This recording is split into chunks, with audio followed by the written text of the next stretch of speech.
Почитувани гледачи, добро вечер. Јас сум Гордана Дувњак, а вие ја гледате емисијата Правда и неправда на Еден ТВ. Тема на нашата вечерашна емисија е поглавието 23. Тоа е посветено на едно од најтешките и најболните реформи што треба да ги направи Македонија на патот кон ЕУ. Но не само заради барањата на Брисел, туку многу повеќе заради сопствените граѓани. Реформи во правосудството, борба против корупцијата, почитување на човековите права и слободи. Нималку лесна работа. Што прават властите на овој план? Какво е мислењето на експертите и на невладините организации? Можат ли да се искористат искуствата на земјата од регионот? Да погледнеме.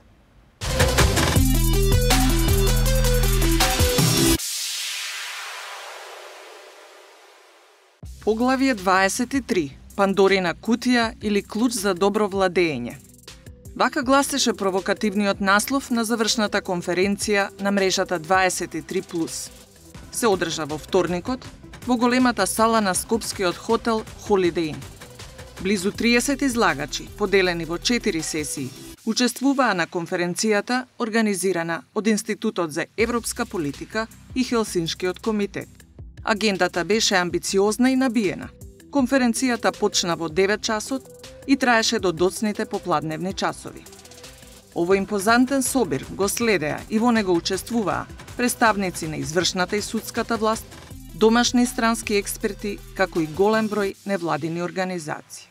Очекувано, најголем интерес предизвика воведниот дел, во кој беа присутни политичарите, но и телевизиските екипи. Доколку отвориме или доколку не отвориме преговори. Гледаме дека чекаме одлука на крајот на јуни на Советот на Европската Унија за тоа дали Република Македонија ќе ги започне преговорите. Во моментот она што знаеме е дека има поддршка од дел од земјите членки, меѓутоа има и несогласување, како што и вие досега известувавте, кај дел од нив. На нашата конференција денеска ги презентираме наудите во ова поглаве за состојбата, спроведени од истражување од институтот, наши 10 грантисти, меѓутоа заедно со премиерот, вице-премиерот и Министерката за правда, ова денеска е шанса да се постават нашите приоритети, каде сакаме да одиме напред во ова поглавие. Од една страна Европската Унија ќе ни даде своји одредници, меѓутоа како што беше и наведено на поздравните обраќања, ние мораме да направиме самите дома својата проценка за состојбата во правосудството. Реформите во правосудството и борбата против корупцијата во земјите кои влегуваат во преговорачкиот процес со Европската Унија се високо на агендата на комисијата. Нам, како земја која влезе во овие реформи и како земја која доби чиста препорака и очекуван датум за старт на преговорите, ни е сосема јасно дека ниту Европската комисија, ниту земјите членки на ЕУ нема да прифатат половично реализирани реформи. Крајно и најбитно, нам не ни се потребни половично реализирани реформи. Напротив, зборуваме за корените реформи. Спроведовме реформи на Судскиот совет, на начинот и критериумите за избор и разрешување на судиите, на работата на Академијата за судии и обвинители и на сите други еднакво важни сегменти на правосудниот систем, офатени со новиот закон за судовите. Секако, ова е само старт на реформите досега. Имплементацијата на овие основни принципи е сложен процес и бара посветеност и истрајност за остварување на крајната цел, кон која се стремиме. Ефикасно, независно и самостојно судство за правда за сите граѓани, како и за целосно владење на правото. Правосудство и темелни права. Но дозволете ми и да ве повикам и да ја поттикнам вашата проактивност. Борбата против корупцијата и борбата за правично и стабилно правосудство мора да се случува и од внатре и од надвор од институциите. Граѓанските организации ја имаат не само улогата на коректив, туку и оврската да влезат во партнерство со сите чинители кои се борат да искоренат корупцијата. Македонија испадна прва во регионот во однос на прогресот во политичките критериуми. Македонија е прва во регионот во однос на вкупната кумулативна подготвеност во делот на економските критериуми. И Македонија го дели првото место со Црна Гора во делот на транспонирање на законодавството, иако Црна Гора веќе има отворено 30 поглавја, затворено 2 поглавја. Што значи дека ние сме го сватиле сериозно овој процес заради нас, иако не сме имале обврска тоа да го направиме формално, бидејќи не сме имале започнато преговори. Туку во еден процес на внатрешна симулација на преговори, Македонија во таа компарација која што прв пат ја правиме се наоѓа некаде на почетокот, на врвот. Меѓутоа, тоа е во делот на законите. Најголемиот проблем што има оваа држава, меѓутоа и овие региони, е постоењето на геп помеѓу законите и помеѓу имплементација на тие закони и духот на законите во општеството. Практично секој чекор во имплементацијата на поглавието 23 во Република Македонија треба да биде чекор напред во јакнење на правната сигурност и доверба на граѓаните во судскиот систем и во правната држава. Во процесот на реформи кои што се во надлежност на Министерството за правда, најавувам и барам партнерство со невладиниот сектор и со експертската јавност, инклузивен процес во кој што ќе дадеме предност на квалитетот на реформите, наспроти компромис заради компромис и наспроти трчањето по рокови по секоја цена. Ви благодарам. Ние со оваа власт сега сме во некоја транзиција, бевме заедно во рушењето на претходниот режим. Сега ќе бидеме, верувам, нивни главни соработници, но веројатно и најголеми критичари, и тоа е по природата на нашата работа. Ако е навистина состојбата како што прикажаа политичарите, можеби да се одиме дома срекни, да се јаме се почастиме нешто, бидејќи сме средили работата, се ни е јасно, знаеме кај сме, што сакаме, знаеме што правиме, роковите ни се супер. Морам да признам дека веројатно, ако се завртам назад, роковите беа наш најголем непријател. На роковите науката и политичарите не гледаат исто. Моја оценка е дека сепак најголемите, да речам, фалинки на успехот и на целовитоста на реформскиот зафат е во неприлагодената брзина. Посебен интерес предизвика и првата сесија, посветена на правосудството. Времето предвидено за дискусии се чинеше прекратко за сите прашања и коментари. Ќе започнам прво со прашањето за недовербата во судството, кое вие отворивте. Прашање кое се протега во подолг временски период и прашање кое што ние како здружение го отворивме сами во себе и рековме дајте да најдеме реални индикатори, кои ќе осликуваат прво довербата, односно недовербата, а потоа можните причинители за таквата недоверба. Ние сме во тој процес и се уште ја немаме формулата која е вистинскиот мерач на тоа до кој степен е нарушена довербата и како тоа се развиваше во тој временски период. Но процесот имаше инклузивен карактер, тоа што беше кажано и досега. Беа вклучени сите чинители во државата, почнувајќи од политиката, судството, невладиниот сектор особено, но има шанси да се вклучат и поширок круг на луѓе кои сакаат да придонесат во овој процес. И тој процес резултираше засега со еден финален, конечен документ кој не е неменлив стратегијата, од која потоа треба да произлезат многу други активности во однос на реформирање на системот. Имаме навистина обемен, односно голем број на предистражни постапки. Во голем дел од тие предистражни постапки мора да потенцираме дека има и меѓународен елемент и сето тоа е нешто кое што го одолговлечува моментот на одлуки по однос на истражните и предистражните постапки, што сепак би потенцирала дека вакви предмети со овој тип на сложеност и на меѓународно ниво траат подолг период и заради тоа и сметаме дека тука треба да се гледа оправданоста на потребата од продолжување на работата на специјалното јавно обвинителство. Би кажале и дека од овој аспект значајно е што секогаш треба да се земе во предвид дека преовладува јавниот интерес во вакви случаи пред запазување на некој процес, не би рекла пред се рокови, и дека ова е од особено значење затоа што само на ваков начин може да се адресира прашањето на неказнивоста. Јавното обвинителство ќе дојде во колапс. Значи, ако не се дозволи, ако не се премости оваа ситуација за избор на надворешни кадри како јавни обвинители. Сметам дека во јавното обвинителство постојат добри кадри, има добри стручни соработници, советници, кои што се по 5, 6, 10 и 12 и 15 години, кои што можат веднаш да почнат да работат како јавни обвинители.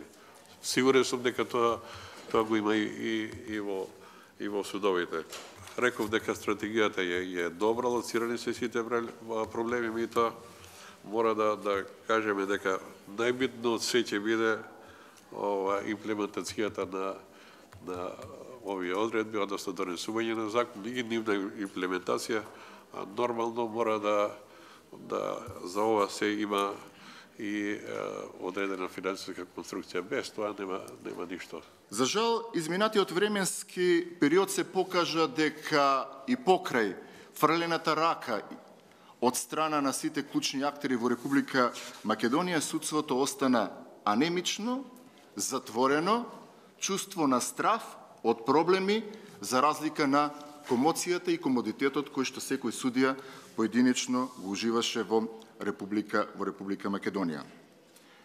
Квалитетот, одговорноста, ефикасноста и транспарентноста се клучните предизвици кои што треба да ја променат целокупната слика на правосудниот систем во Република Македонија.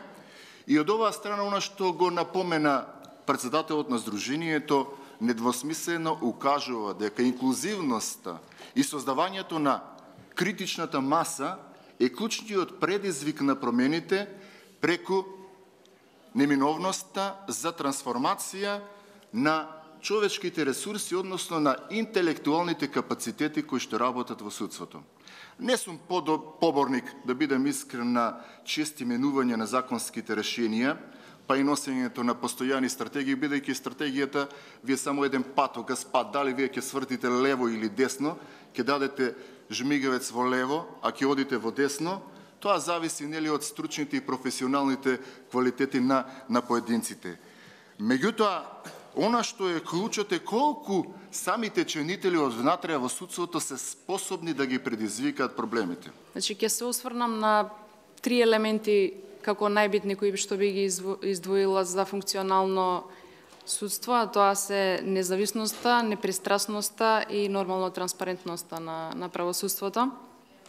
Едни од главните предизвици со кои што се соочивме во изминатите години, како што спомена досега и претходните говорници, последно почитуваниот судија Нанев, влијанието на законодавната власт врз судската, односно преку донесување на законот за одмерување на видот и висината на казната. Понатаму се соочивме со влијанија од страна на извршната власт врз судската, од аспект на влијание врз непристрасното одлучување на самите суди, влијанието дури од Судскиот совет на Република Македонија во насока на преместување на одредени суди во Основниот суд Скопје 1, кои што понатаму ги работеа предметите кои што ги започна специјалното јавно обвинителство. И сите овие предизвици и проблеми кои што правосудството само по себе ги носеше со години наназад, беа нотирани во двата извештаја на господинот Прибе, меѓутоа и во последниот извештај на Европската комисија.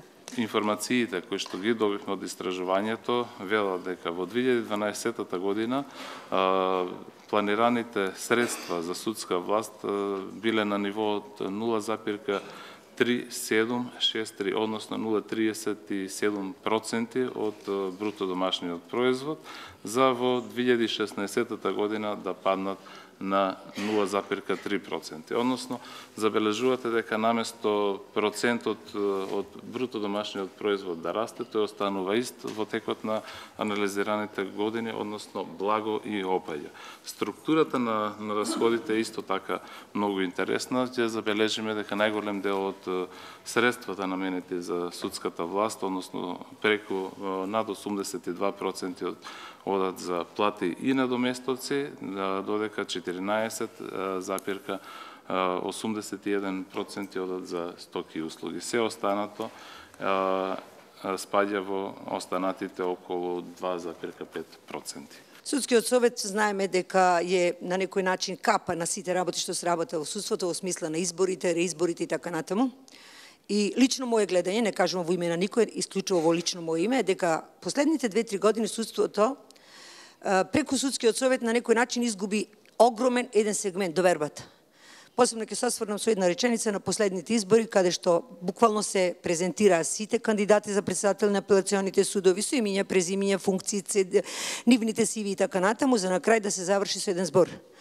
Треба да се доправи уште нешто, за да се види кој е најподобен. Тоа нешто никогаш не го слушнавме и тоа створи една огромна фама меѓу граѓаните меѓу кои ние живееме секојдневно, па тоа е затоа што не се пријади тој што требало, или тоа е затоа што ова и она, што значи се створија извор на арсенал од разноразни предпоставки кои што дадеа можност да се створи една недоверба. Недовербата не беше можда кај мене, затоа што знам како да работите, меѓутоа недовербата и како створи основ да биде таква како што е. На сите сегменти ние, Нанев ги спомна 4 апелациони судови. Јас, како пакетчам човек од Фелата, имавме во пракса случаеви жалосно да слушните за ова дело, јас во Гостиварскиот суд ќе добиев условна осуда, а кај врз 2 години. Значи ли дека тоа треба да ги селектираме политички избраните судови? Затоа што искрено да кажем, за мене Гостиварскиот суд беше воопшто непотребен, доволно беше покриен Гостивар со апелациониот суд Скопје, меѓутоа што е тоа е? Во времето кога јас бев член на општата седница, имаше критичка мисла на одредени законски решенија, но укажувам на потребата таквите критички обсервации, мислења, дадени дали на ниво на Сдруженијето на судиите или на форумите на седници на судии по одделни судови и така натаму, извршната власт, како овластен предлагач на законските решенија да има поголема соработка со тие и такви мислења, бидејќи никој не може подобро да знае кои се тие законски решенија што се пречка во функцијата на остварувањето на правораздавањето, и од тој аспект мислам дека ова прашање заслужува големо внимание. Зборот реформа не значи дека создава можности за да се изменат нештата. Во нашиот случај, реформата во судството е како мото дека еве владата прави видливи реформи во сите области од животот и во однос на ова што комисијата на Прибег го нарече како најчувствителен дел. Јас лично мислам дека не може да се направат реформи во судството лицата кои и актуелно се составен дел на тие појави кои Прибе ги нагласи во неговиот извештај. Конкретно, корупција на судии, конкретни судии под длабоки партиски влијанија и така натаму. Уште повеќе кога јасно е и се знае дека кои ќе бидат тие кои треба да бидат начело на комисиите за реформи. Нешто за што ние мислиме дека во актуелниот случај не треба да биде така. Кутијата Пандорина не само што мора да се отвори, не знам колку е и Пандорина кутија, меѓутоа владењето на право е нешто без кое што мислам дека е илузорно да мислиме дека можеме да одиме напред. Поттикната од одредени дискусии ќе поставам само неколку прашања за кои што мислам дека може би не на денешната конференција, туку во иднина ќе мора многу посериозно да се размислува. Се прашувам до кога и како можеме да очекуваме остварување на оваа ментална трансформација. Во исто време се спомна професионалноста. Прибе вели се уште е видлива непрофесионалноста и во оваа насока до кај сме и до што сме. Мислам дека е веќе илузорно да чекаме од внатре, како што беше досега сугерирано, да се разрешуваат овие проблеми. Не знам како може тоа од внатре да се очекува да се разрешуваат проблемите, кога имаме судски совет кој што се презентира и се прикажува како проблематичен, не само во однос на денешните дискусии, туку и пошироко. Со внимание се следеше и сесијата посветена на корупција, во која беше интересно да се слушнат искуствата на гостите од регионот. Успешноста во борбата против корупција зависи пред се од политичката волја и изградениот систем на законски мерки и овластување на специјализираните државни органи и тела за спречување на корупција. Тоа што досега не е доволно постигнато во областа на корупцијата не треба да не обесхрабрува, напротив, тоа треба да представува дополнителен потик и обврска за сите нас да бидеме позасилени и поактивни на превентивен и репресивен план во периодот кој што следува. Текот на случувањата во Република Македонија и изминатите месеци мене ме врзуваат да се осврнам и на проблемите со кои што ние како институција се соочуваме во моментов. По реакција на јавноста, за утврдени наводи за можни нерегуларности за постапување на поедини членови во комисијата, 5 мина од 7 членови на Државната комисија за спречување на корупција, како што знаете, си поднесоа оставки, со тоа што оваа состојба уште еднаш потврди дека јавноста всушност представува главниот контролор на постапувањето на институциите, или пак како што рекол Томас Джеферсон, граѓаните се најбезбедните чувари на крајните овластувања. Но и покрај тоа станува прашањето дали е тоа доволно. Дали постојната законска рамка оставила доволно празнини и независните, односно регулаторните тела да се чувствуваат доволно комотни и недопирливо, па дури да се доведат во состојба самите да ги кршат законите, а за интегритетот и етиката на поедини носители на јавни функции, мислам дека нема ни потреба да коментирам. Но моралот и етиката за нив треба да коментираме, бидејќи тие се стандардот.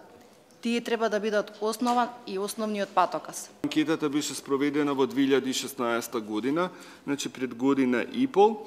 7% од анкетираните студенти кажаа дека биле жртва на корупција за време на студирањето, 47% изјавиле дека биле сведок кој нешто слушнал за корупција во високото образование. 78% од студентите по право, замислете.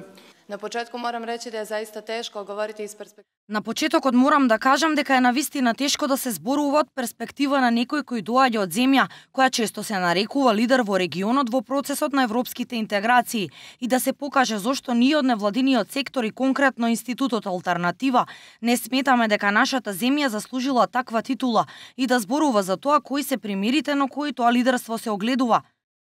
А лидерството на Црна на патот кон Европската Унија главно се фокусира на формалното исполнување на барањата на Европската комисија од една страна, а недостаток на одржливи резултати од друга страна. Но наместо таа да ги поддржи веќе постоечките реформи, да даде ветер во грб и дополнително да ги забрза работите, дојдовме до тоа да имаме аболирање на 6-годишниот процес на европските интеграции, колку што помина од отварањето на преговорите на Црна Гора со Европската Унија, како и анулирање на се она што се случи во областа на корупцијата пред 2016 година. Агенцијата за спречување на корупцијата почна да работи на 1 јануари 2016 и прво што направи и покажа на јавноста дека нема да се бави со ништо што се случило пред 2016 и дека се што пред тоа било ви е простено. Ние сега почнуваме од почеток, имаме нов закон, нова институција и сега добро внимавајте дали ќе се вплеткате во некои коруптивни работи во иднина. Нема да се бавиме со тоа што претходно сте го направиле, тоа е завршена работа. Тоа нас во невладиниот сектор и граѓаните многу не повреди таков еден пристап. Она што исто така беше проблем е именувањето на директор на Агенцијата за спречување за корупција. На таа важна позиција доведоа личност која е фамилиарно блиска со самиот врв на владеачката коалиција и од него не можеше да се очекува да води институција која јако ќе се бори против корупцијата и против највисоките јавни функционери, против оние кои веќе 30 години се шетале од една до друга јавна функција, имале огромен пристап до парите и со самото тоа голема можност да прават злоупотреби. Агенцијата има многу лоша статистика кога е во прашање контролата на имотните листови, особено ако се има во предвид дека за 2 години во агенцијата вложивме околу 3 милиони евра, а околу 200.000 се инвестирани во софтвер кој требаше да служи за ефикасна контрола на извештаите за приходите за имотите. Ние во текот на целата година од постоењето на агенцијата имавме мистична приказна за илјадници контроли на имотните листови кои ги спроведе агенцијата, за на крајот да дојдеме до тоа дека една од тие контроли која, како што тие велат, ги вршат 7.000 годишно. Од 2000 година од демократских промена готово свака влада е на политичкој агенди својо имала борба против корупција. Од демократските промени речиси секоја влада во својата политичка агенда ја имала борбата против корупцијата и тоа дефинитивно е препознаено како еден од проблемите во економскиот развој, во друштвениот развој и развојот на демократијата во државата. И уште од 2004 година со првата стратегија за реформа во државната управа, во 2005 е усвоена националната стратегија за борба против корупцијата. Значи веќе тогаш се направени тие први чекори кон креирање стратешка рамка за унапредување на административниот систем и секако за борба против корупцијата. И потоа следуваше другата фаза за креирање на правна рамка, усвојување на низа закони кои го регулираат судирот на интереси, промоција на интегритетот и етичкото однесување на државните службеници, кој од 2008 година со потпишувањето на спогодбата за стабилизација, всушност дополнително Европската комисија стави акцент на тоа. Тогаш добивме и кодекс за однесување на државните службеници, кој е многу важен документ во тој однос. Меѓутоа, трет чекор беше институционалната рамка каде е основана Агенцијата за борба против корупцијата и не само агенциите, туку ние одлучивме да имаме две институции, две тела кои се борат против корупција. Тоа се Совет и Агенција за борба против корупцијата, а тие две функционираат паралелно. Но она што дефинитивно е една сличност со Црна Гора, тоа е дека имплементацијата е секогаш клучна во целиот тој процес и нешто за кое често не се води сметка. Во ЗИП институт го поставивме клучното прашање кој вработува, општината или партијата, со цел да се даде придонес во процесите на идентификување конкретни примери за нефер и нетранспарентни процеси за вработување на локално ниво, особено кога станува збор за политички мотивирани, односно партиски вработувања. Од истражувањето има повеќе придобивки и неколку што ги издвојуваме се подигање на свеста на институциите за проблемите со политички мотивирани вработувања, подигање на свеста однатре во самата општинска администрација, централизирање на нодите од општините во анализата и давање конкретни препораки за унапредување на процесите на вработување кои што произлегуваат претходната точка. Мој личен впечаток е дека имаме проблем со постоењето на политичка волја на релевантните фактори, али на вистинската политичка волја, бидејќи она што ни се случува или што го забележуваме е еден голем јас или дискрапанца помеѓу декларативното, кое се кажува од страна на политичките односно релевантните политички фактори и она што во суштина се случува и се практикува како политики. При тоа забележлива и разликата на истите тие политички фактори кога се во позиција и во опозиција, што исто така е некое, да кажеме, константна во изминатиот период. Што сакам да кажам? Мислам дека сите декларативно се залагаат, меѓутоа кога стануваат власт, секој би сакал ако може тоа прашање да биде третирано со некои статистички бројки, но не со суштински промени. Ниедна власт не сака да има ефективна контрола врз нејзе, особено не од регулаторни тела кои се независни и кои мора да постојат. Не сака да бидат контролирани нити од цивилниот сектор, од медиумите и така натака, односно би сакале да бидат фалени во нивните достигнувања и да се сведе на тоа. Тоа не е проблем проблем е кога граѓанското општество или поединци ќе се однесуваат така кон власта, меѓутоа најголем проблем е кога телото или институциите кои се задолжени за борба со корупцијата се однесуваат на некој начин конформистички кон власта и на некој начин ги аминуваат и очигледните акти на корупција и замижуваат пред нив. Дали во годините кога се пишуваше првиот закон за спречување на корупција и кога се формираше првата комисија, уште придобивките од гладиаторските борби, што би рекол Драган, не беа толку видливи. Како минуваа годините, така стануваа повидливи, а така комисијата стануваше поневидлива. Значи, дефинитивно таа е приказната и сега се надевам дека нештата ќе се сменат. Не е занемарливо тоа што невладиниот сектор доби ветер во грбот. Не е занемарливо и не се сомневам дека дефинитивно сега нема каде да се бега. До вчера никој не се занимава, мислам, не се занимава, но како се занимава со оваа наша институција и како и дали директно се прозиваше, колку што требаше да биде прозвана. Така да мора да се наместат некои коцки повторно, сликата на пазалот да се коцките се растурат и новата слика од пазалот да се намести, затоа што нема каде на друго место. Тие воопштено кажуваат добри работи, меѓутоа јас би рекол не ги слушајте многу затоа што не познаваат добро. Понекогаш не ни знаат што сакаат од нас. Има квантитативни индикатори за корупција. Што значи тоа? 100 луѓе во затвор? Добро, ќе затвориме 100 луѓе, ќе ги испратиме во затвор. Но корупцијата, верувајте ми, нема да се намали со тоа. Системот и вредностите и перцепцијата за корупција што го имаме ние се разликува од тој што го имаат земјите членки во државите членки на Европската унија. Тие велат немојте премногу регулатива да донесувате. Тоа создава можност за корупција. Да, меѓутоа ние донесуваме регулатива затоа што не си веруваме едни на други. А од друга страна пак премногу регулатива создава корупција. Колку што повеќе има регулатива, толку повеќе корупција и тука се создава еден магичен круг. Не знам како можеме да го прекинеме, да ставиме крај на овој магичен круг.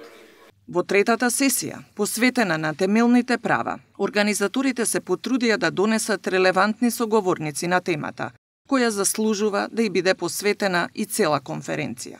Имено, проектот Мрежа 23+, освен што предвидуваше испраќање на анализи, ставови по однос на целокупната политичка состојба и состојбите со човековите права, воедно предвидуваше и изготвување на месечни извештаи, мониторинг брифинзи, но и извештаи во сенка, кој што дава еден преглед на тоа како стоиме ние со основните слободи и права во Република Македонија. Ако се има предвид дека действувавме во тој период во простор каде што бевме тотално изолирани од аспект на соработка со државните институции, органите на прогонот, судовите, токму овие алатки ни помогна на некој начин да пренесеме пораката за тоа што се случува во Република Македонија, како од аспект на тоа што значи функционирање на институциите како сервис на граѓаните, како и од аспект на тоа како власта им помага на граѓаните да ги остварат своите права или како власта ги злоупотребува институциите на системот за да се справува со своите опоненти. Паметно е да зборуваме како да одиме натака, а не шо било. И тоа е потребно затоа што ни служи. Но памет или исклучително битно и потребно за нашето општество е тој што ќе каже како. Не случајно го зборувам ова. Затоа што имаме сериозни проблеми по однос на вредностите во општество, често пати го кажувам. Се надпреваруваме, за жал, наместо како понатака, се надпреваруваме кој е полошиот. Така ги ништиме системите. Мене ми е дозволено како народен правобранител и на ваков начин да разговарам. Дозволете да почнам од Уставот на Република Македонија, кој има исклучително широка лепеза и добро поставена по однос на тоа што значат фундаментални човекови слободи и права. Но што од тоа направивме од 90-та година наваму? Дали успеавме таквите врвни или високи вредности поставени на тој фундаментален или највисок акт на државата да ги спроведеме квалитетно и на добар начин, да градиме системи кои вистински ќе унапредат нашето општество? За жал не. Инаку, македонското досие во Страсбур во однос на темелните човекови права е поприлично дебело. Само ако споредите со земјите од регионот, ќе видите дека Србија има 137 пресуди, а споредите ја големината на бројот на население, и јас сум веројатно меѓу луѓето кои што долго време заедно со колегата Спировски, можеби повеќе од 15 на години се залагавме за домашни правни механизми за заштита на човековите права. Како што беше спомнато од судијата Габер Дамјановска, уставната жалба е веќе на широко распространета во регионот и очекувам дека кога ќе дојде момент да се преговара, дел од прашањата ќе бидат поврзани со формите на заштита на национално ниво. Меѓутоа, каква е интеракцијата меѓу Страсбур и Брисел? Голема интеракцијата. И сега трае таа. Например, и кога пишува извештај Европската комисија, таа прави и консултации и средби со институциите во Советот на Европа.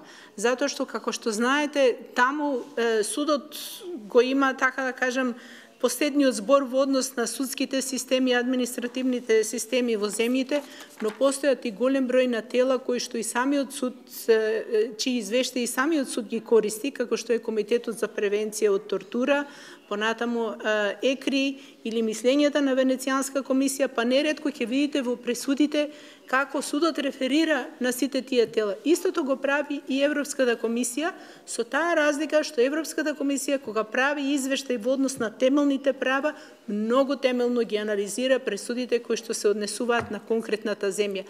За жал, Уставниот суд на Република Македонија во однос на неговата ограничена надлежност, што се однесува до уставната жалба, значи кој гледа во рамките на слободите и правата на граѓанинот само слобода на уверување, совест, мисла, јавно изразување на мисла, потоа политичкото здружување и действување и листа релативно ограничена на можна дискриминација, значи забрана на дискриминација на граѓаните по основ на пол, национална припадност, верска припадност, социјална, политичка и така. И тука листата завршува. Идејата е, значи, да се направи еден попроширен пристап на надлежност на Уставниот суд, но тоа имплицира одредени уставни промени. Тие уставни промени би требало да се случат. Мене ми е многу жал што во донесената стратегија за правосудни реформи, со оглед можеби на поставеноста на Уставниот суд во целокупниот правосуден систем или уставен систем на Република Македонија, иако на почетокот постоеше наговестување и спомнување за можна идна промена на деловник и така натаму, сепак не беше ставен во финалната верзија на стратегијата. Проблемот е во пристапот на судењето. Тоа треба да се има предвид. Дали во натамошниот избор на суди, некаков тип на обуки и така натаму. Со овој пристап уште 10-50 права да ги ставите, пак нема да имате ни една одлука која што ќе биде позитивна за граѓаните. А ако така се случува, а има некаде каде што се користат институциите да се забави процедурата за доаѓање до Страсбур, ќе излезе дека Уставниот суд нема да биде нова гаранција, туку ќе биде уште една пречка која што ќе ги продолжи времето на остварување на правото од конвенцијата пред судот во Страсбур. И јас, сите ние овде на одреден начин се занимаваме, јас застапувам пред тој суд, колешката беше судија таму, знаеме дека со 3 случаи може пола живот, работен век да помине. Скапа е таа и бавна е таа правда, ако така треба да оди. Она што останува за наредниот период да се направи е исто така сериозен предизвик, затоа што ваквата реформа не сум сигурен дека доведе до остварување на заложбите од извештајот на Прибе. Меѓу другото, во извештајот на Прибе се предложи следењето на комуникациите да се врши само врз основа на судска наредба која што се доставува до операторите, кои што потоа го возможува технички таквото следење на комуникациите. Со сегашниот систем воведена е една институција посредна, оперативно-техничка агенција, која што допрва ќе се оформува, во моментот тече оглас за избор на директор. и таквата институција треба да представува чувар на пристапот до телекомуникацијскиот сигнал на граѓаните од страна на службите кои што се овластени да го вршат прислушувањето. Она што е недостаток во оваквиот механизам е што дел од службениците што ќе работат во оваквата агенција ќе бидат преземени од Управата за безбедност и контраразузнавање и ќе треба да бидат ставени во функција во иднина да го попречуваат, односно да го контролираат пристапот на нивните бивши колеги од УБК, со кој што верувам дека поминале долги години на успешна соработка претходно. Загрижува и податокот, како и во секоја област кога станува збор за лицата со попреченост, недостаток на статистички податоци. Односно, само еден суд пријави дека има интерен документ, така наречен формулар, преку кој што ги детектира лицата со попреченост, кои што бараат некаква услуга. Меѓутоа, ова не станува збор за приод кој што е системски, кој што унифицира и кој што може да обезбеди статистика на национално ниво, туку тоа е интерна процедура која што се применува само од страната на еден суд, што значи дека имаме недостаток на статистички податоци за бројот на тужители или пак тужени лица со попреченост кои што учествувале во некаков судски спор или некаква судска постапка. Единствено добивме податок во ситуации на одземање на деловна способност, каде што најчесто судовите доаѓаат во контакт со лица кои што имаат интелектуална попреченост. На последната сесија останаа само најупорните, а темата повеќе од интересна. Какви се условите што се потребни за уживање на правата на државјаните на ЕУ, правата на глас и да се кандидираат за локални избори? Нашата општина сака да креира можности за вакви средби кои ќе помогнат во јакнењето на капацитетите на општината и приближување кон патот кој води до пристапување кон Европската унија. Европската унија им придава големо значење на влијанието на локалната самоуправа и локалната власт врз квалитетот на животот на граѓаните. Токму затоа Унијата им овозможува на граѓаните на Европската унија, независно на која земја членка се припаднички, да се кандидираат и да гласаат на локални избори, со што можат да учествуваат во политичкиот живот во општината каде што живеат, без разлика дали се државјани на односната држава. Од големо значење за општина Центар, а која е во согласност со насоките на Унијата и демократските принципи, е да ја унапреди врската со граѓаните преку зголемување на партиципативноста на граѓаните во носењето на одлуките на општината. Како општина сметаме дека процесите за јакнењето на капацитетите треба да се одвиваат во постојана соработка со граѓанскиот сектор и граѓанските организации, а сето тоа во согласност со европските вредности. Затоа потребно е секогаш да се применуваат позитивните пракси што ги имаме и во регионот, кои што веќе се дел од членки од Европската унија, и навистина нас ни помага да ги чуеме одредените мислења. Ние, например, сега воведовме на една одлука, донесовме, навистина ригорозна, но и одлучна. Тоа беше за да се направи ревизија на деталните урбанистички планови и преку воведување на нови модерни алатки, како што се, ајде да кажам, користење на сите алатки за комуникација, но и на нови програми, немате можност да оставите да некој може да игра, односно сите граѓани кои што се заинтересирани за местото каде што живеат, самите се одлучуваат каков изглед сакаат да имаат. У Хрватској премда ту нема, барем за Хрватску, још толики број података, јер Хрватска е ушла во Европску унија, дакле 2013. Во Хрватска нема доволно податоци, бидејќи влеговме во Европската унија во 2013 година. Од тој период до сега имавме само локални избори, како и избори за Европскиот парламент во 2015. Во Хрватска граѓаните можат да се кандидираат за представнички тела на ниво на општини и градови, како и на регионалните власти. Значи се оди еден чекор напред. И натаму постои забрана во согласност со директивите на Европската унија, мобилните европски граѓани да не можат да се кандидираат за извршната власт. Во контекст на пасивното избирачко право, тие имаат право за глас за општинско и на регионално ниво, а имаат и субсидиарно право за гласање на локални референдуми поврзани со локалната самоуправа. Помина повеќе од 8 години, значи некаде декември 2009 година, од донесувањето и после неколку месеци од имплементацијата на Законот за бесплатна правна помош, но сите ние се прашувавме колку е ефективен овој закон и колку граѓани го искористиле правото на бесплатна правна помош. Затоа ние се одлучивме да направиме една анализа, со надеж дека ова анализа ќе биде извор на информации за граѓаните и пошироката јавност, кои се заклучоците и после многу години од донесување на Законот за бесплатна правна помош, се уште се соочуваме со истите примарни проблеми кои беа од почетокот на применувањето на овој закон. Имплементацијата се уште не е на ниво за да може да се каже дека законот буквално се имплементира во нашата држава.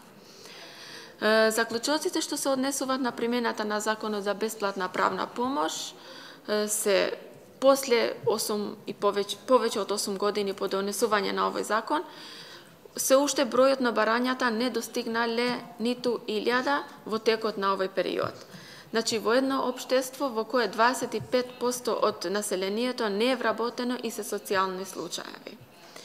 Се соочивме со забуна во врска со нормите на законот, кои во некои аспекти се многу нејасни и нема дополнително објаснување за истите норми.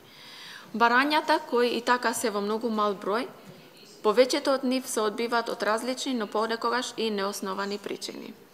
Здруженијата, кои се во многу мал број, кои се регистрирани за давање на бесплатна правна помош, од почетокот на применувањето на законот, не добиваат никаква помош од самата држава за трошоците кои настануваат во тек на давање на претходната правна помош, па можеби и тоа е една од причините зашто здруженијата не се заинтересирани да се регистрираат за да дават бесплатна правна помош. Буџетот на средствата, наместо да се намали од година на година, треба да се искористи за други намени, без да се излезе од сферата на бесплатната правна помош. И покрај напорниот ден, задоволни беа и организаторите, но и посетителите на завршната конференција, бидејќи на едно место можеа да се слушнат многу корисни мислења и искуства.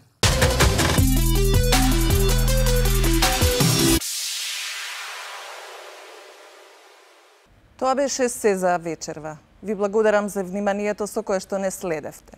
Се гледаме за 7 дена на истото место во истото време. Имајте убава вечер и останете со програмите на 1 ТВ.